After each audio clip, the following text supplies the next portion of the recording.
PayPal is not taking it back, but they thought you wouldn't notice. Good morning, ladies and gentlemen. This is another declaration of truth from your host, Terry A. Hurlbut. Yes, you heard that right. PayPal, on the night of October 26, quietly reinstated a veiled threat to fine users at least $2,500 for misinformation, or at least misinformation as they define it. They had first announced that policy on September 26th, and on October 8th, they almost frantically said, "We take it back, we take it back." But that seems to have been only temporary. And worse, PayPal seems not to have announced the reinstatement officially. Instead, if a user happens to view the user agreement, specifically the part of it headlined Restricted Activities and Holds, they can see the language on fines appear once again. Under the circumstances, a user might reasonably decide, in the interest of safety, to find another payment processor. Before I dive into this, I do want to shout out to the prime sponsor of this channel, which is Conservative News and Views. Link in the description. Be sure to check out the awesome CNAV Store. Scroll down near the bottom for that link. Lots of good merchandise there, including this t-shirt that I have selected for today, which reads, 1984 was not an instruction manual. Nor was it a manual for a provider of services to act like some kind of magistrate, to which no one ever appointed PayPal with or without the advice and consent of the United States Senate or any other Senate. One more thing. If you like what you're about to hear, you can like this video. You can also click the bell icon to get a notice every time I come out with a new one. In fact, do you see the new icon, the heart shape with the US dollar sign in it? That's the super thanks icon. If you really want to keep these videos coming, click on that and leave me a tip. Any currency will do. Now, reportage on this on, off, and on again policy comes from the Gateway Pundit. They reported the initial announcement, they reported the apparent rescission, and they recently reported the apparent reinstatement. I've left links in the description to PayPal's user agreement and its acceptable use policy, or AUP, as it now stands and as it will stand on November 3rd, 2022. Now, given the extreme sensitivity and sensational nature of this news, I ran all three of these links through the Wayback Machine, so the links that I have left come from there. I have also left a link to where you can download the new acceptable use policy as a PDF file. The key addition to the AUP concerns anti-woke content. I'm going to read it to you. Quote, "You may not use the PayPal service for activities that involve the sending, posting, or publication of any messages, content, or materials that, in PayPal's sole discretion, A, are harmful, obscene, harassing, or objectionable, B, depict or appear to depict nudity or sexual or other intimate activities, C, depict or promote illegal drug use, D, depict or promote violence, criminal activity, cruelty, or self-harm, E, depict, promote, or incite hatred or discrimination of protected groups or of individuals or groups based on protected characteristics, e.g. race, religion, gender or gender identity, sexual orientation, etc. F, present a risk to user safety or well-being. G, are fraudulent, promote misinformation, or are unlawful. H, infringe the privacy, intellectual property rights, or other proprietary rights of any party. Or I, are otherwise unfit for publication. The user agreement says in part, in connection with your use of our website, your PayPal account, the PayPal services, or in the course of your interaction with PayPal, other PayPal customers, or third parties, you must not provide false, inaccurate, or misleading information. Now, the fine threat appears in this paragraph of the user agreement. Quote, if you violated our acceptable use policy, then you're also responsible for damages to PayPal caused by your violation of this policy. Or, if you are a seller and receive funds for transactions that violate the acceptable use policy, then in addition to being subject to the above actions, you will be liable to PayPal for the amount of PayPal's damages caused by your violation of the acceptable use policy. You acknowledge and agree that $2,500 US per violation of the acceptable use policy is presently a reasonable minimum estimate of PayPal's actual damages, including but not limited to internal administrative costs incurred by PayPal to monitor and track violations, damage to PayPal's brand and reputation, and penalties imposed upon PayPal by its business partners resulting from a user's violation.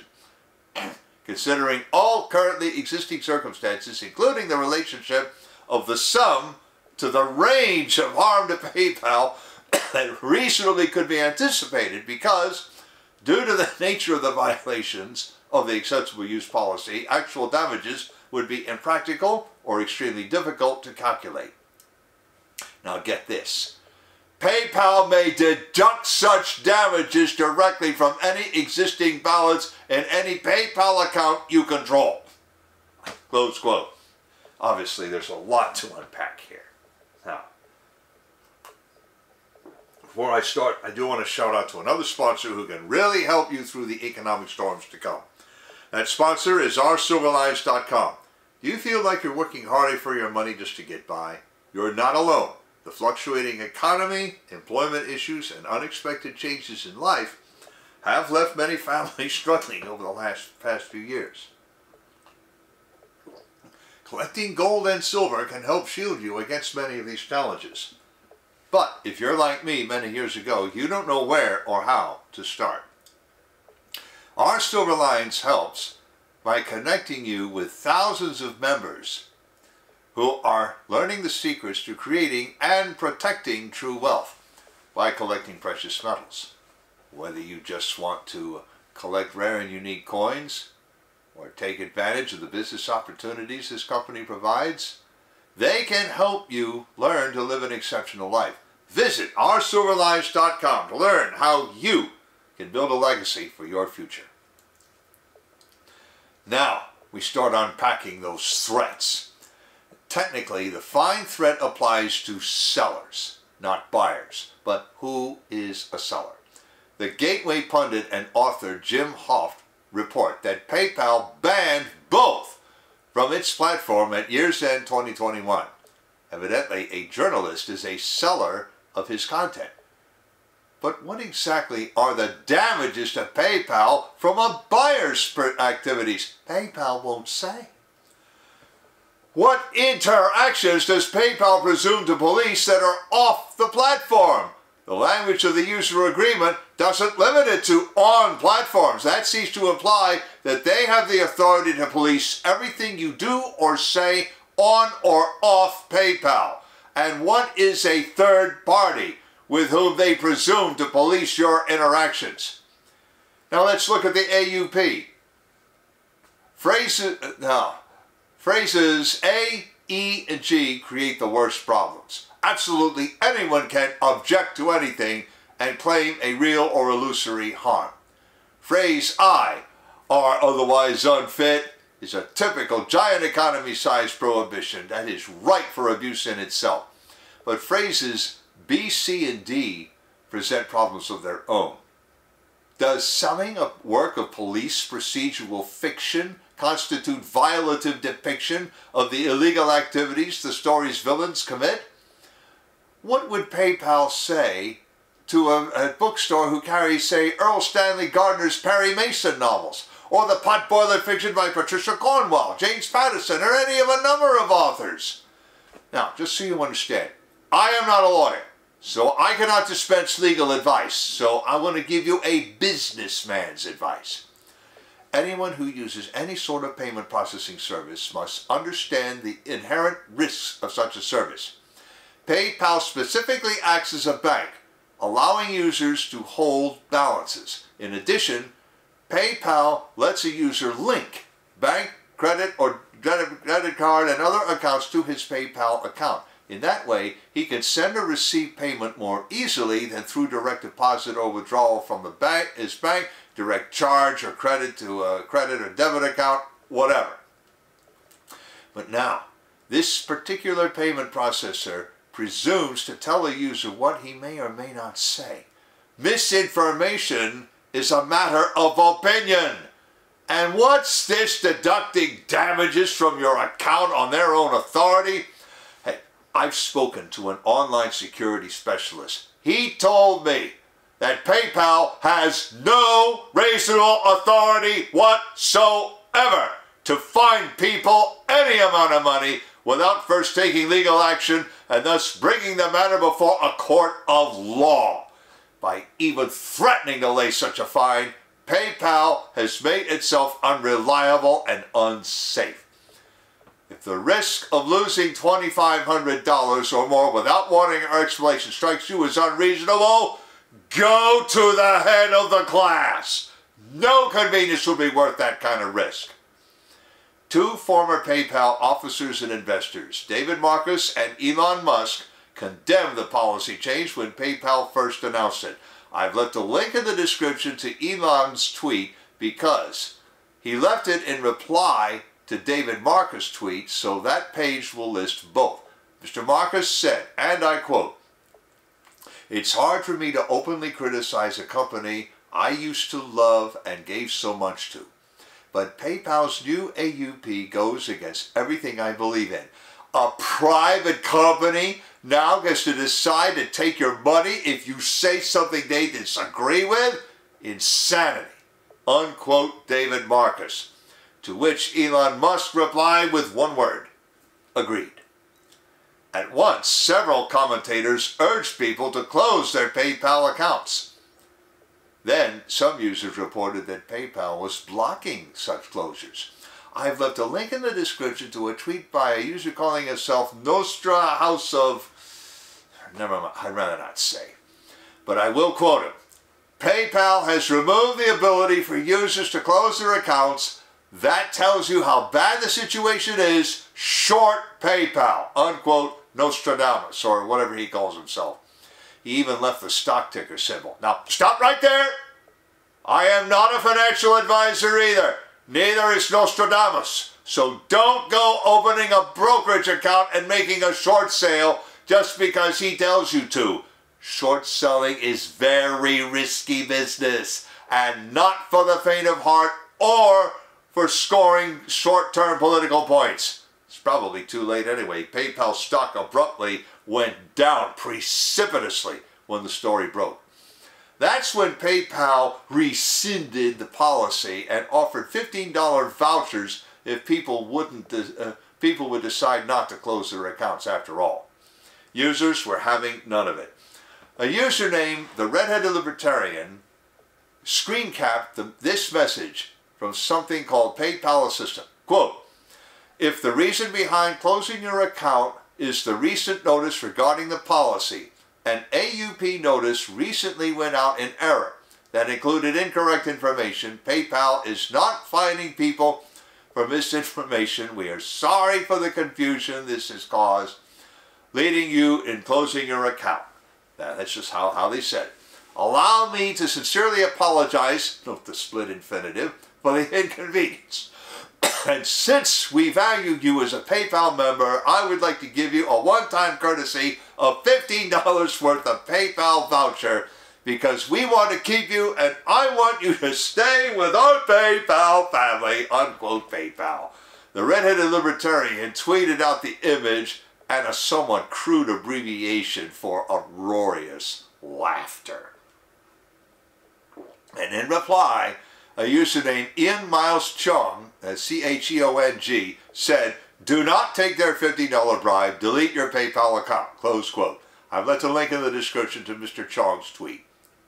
Now, any closure blockage could have resulted from millions of users closing their accounts at once. I had 3 PayPal accounts and I've managed to close them all without incident, and without PayPal offering any bribe to stay either.